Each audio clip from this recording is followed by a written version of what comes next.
राष्ट्रीय खाद्य तेल मिशन NMEO ऑयल सीड एक महत्वपूर्ण सरकारी पहल है जिसका उद्देश्य देश में तिलहन उत्पादन को बढ़ावा देना, आयात पर निर्भरता कम करना और किसानों की आय को सशक्त बनाना है।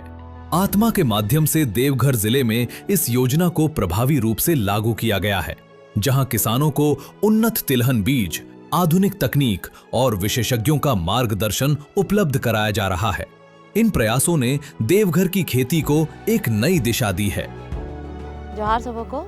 National mission on edible oil seeds के तहत हम लोगों ने किसान को सरसों का बीज उपलब्ध कराया है। इसमें हम लोगों ने साथ ही साथ बीज के देने के बाद जितना भी साइंटिफिक वे ऑफ कल्टीवेशन है उसके लिए किसानों को ट्रेनिंग दिया गया है। हम मोहनपुर प्रखंड के गोवर्धाहा गांव के रहने वाले हैं। हम अपने खेतों में सरसों की खेती किए हैं। मेरे पास लगभग 10 एकड़ ज़मीन है। उनमें से हम टमाटर की खेती करते थे, लेकिन आत्मा विभाग से कुछ हमको जानकारी मिले, उन्हीं के द्वारा कुछ बीज दिए गए हमको सरसों की, और बोले गए कि आप सरसों की खेती कीजिए। और मैंने कुछ आधा में टमाटर की खेती की। 3.5 एकड़ ज़मीन में हमने पहली बार सरसों की खेती की है। NMEO के तहत हम लोग को मिला है, जिसके कारण हम लोग इसका पूरी तरह से बढ़िया से खेती कर सकते हैं। ये फसल हम लोग के लिए उपयोगी सबसे ज़्यादा ये होता है कि सरकार द्वारा इसको हम लोग को अनुदान पर मिलता है पूरी तरह से। आत्मा विभाग से जो है हमको 25 कुंटल सरसों का बीज मिला था, जिसको ब्लॉक चेन के तहत हमको वितरण करना था, और वो हम 2-4 क्लस्टर में अपने किसान को लगवाए हैं ताकि कुछ रकबा बढ़ सके, क्योंकि ये लोग जो है कुछ खेत को अपना प्रति छोड़ देता था।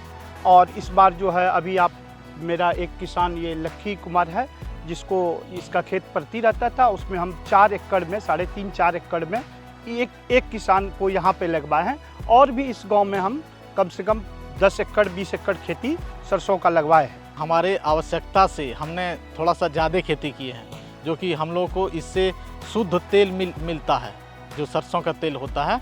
और हमारे ज़रूरतों से जब ज़्यादा होता तो इसको हम बाज़ार में बेच लेते हैं और अपने ज़रूरतों को पूरा करते हैं। इससे क्या होता है कि हम लोग अपने फसलों को भी बढ़ा सकते हैं। इससे जो इनकम होता है उसका हम लोग दूसरे फसलों में भी करते हैं।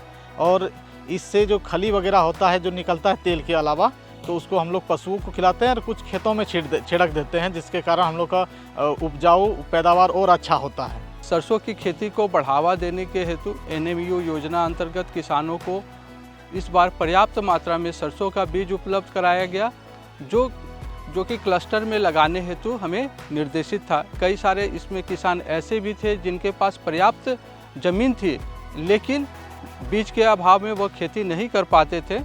तो इस बार जो है कई किसानों को बीज देकर उन्हें खेती के लिए प्रोत्साहित किया गया है।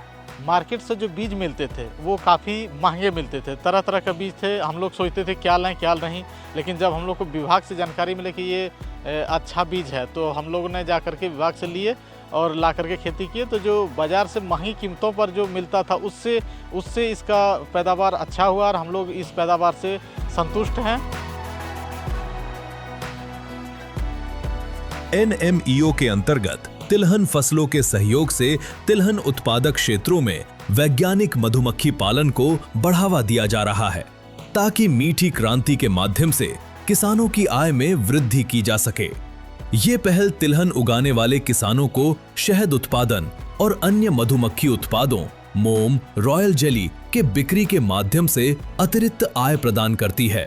आत्मा विभाग से बहुत सारे योजनाओं में से एक योजना है NMEO। उसी के तहत हमको मधुमक्खी का किट मिला है, जो कि 80% अनुदान पर मिला है। विभाग के ही द्वारा हमको ट्रेनिंग में भेजा गया। ब्लॉक से ही फॉर्म भर के हम आवेदन किए थे, तो उसके द्वारा हमको ट्रेनिंग में पूसा समस्तीपुर भेजा गया था। वहाँ से हम ट्रेनिंग करके आए। हम अपने ब्लॉक के 9 से 10 फार्मर को उसमें सम्मिलित किए और इन लोग को समस्तीपुर भेजा गया।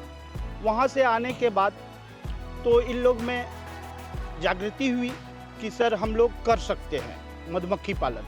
हम लोग का जो देहात में होता है जंगली, वो बहुत कम देता है और उसको निकालना भी बहुत कठिनाई है। वो बहुत मतलब खतरनाक होता है। इसका स्वभाव इस तरह का है। ये हम देखिए ये सामने खड़ा है, मेरे आसपास घूम रहा है, फिर भी ये छू नहीं रहा है हमको। ये शांत स्वभाव का है।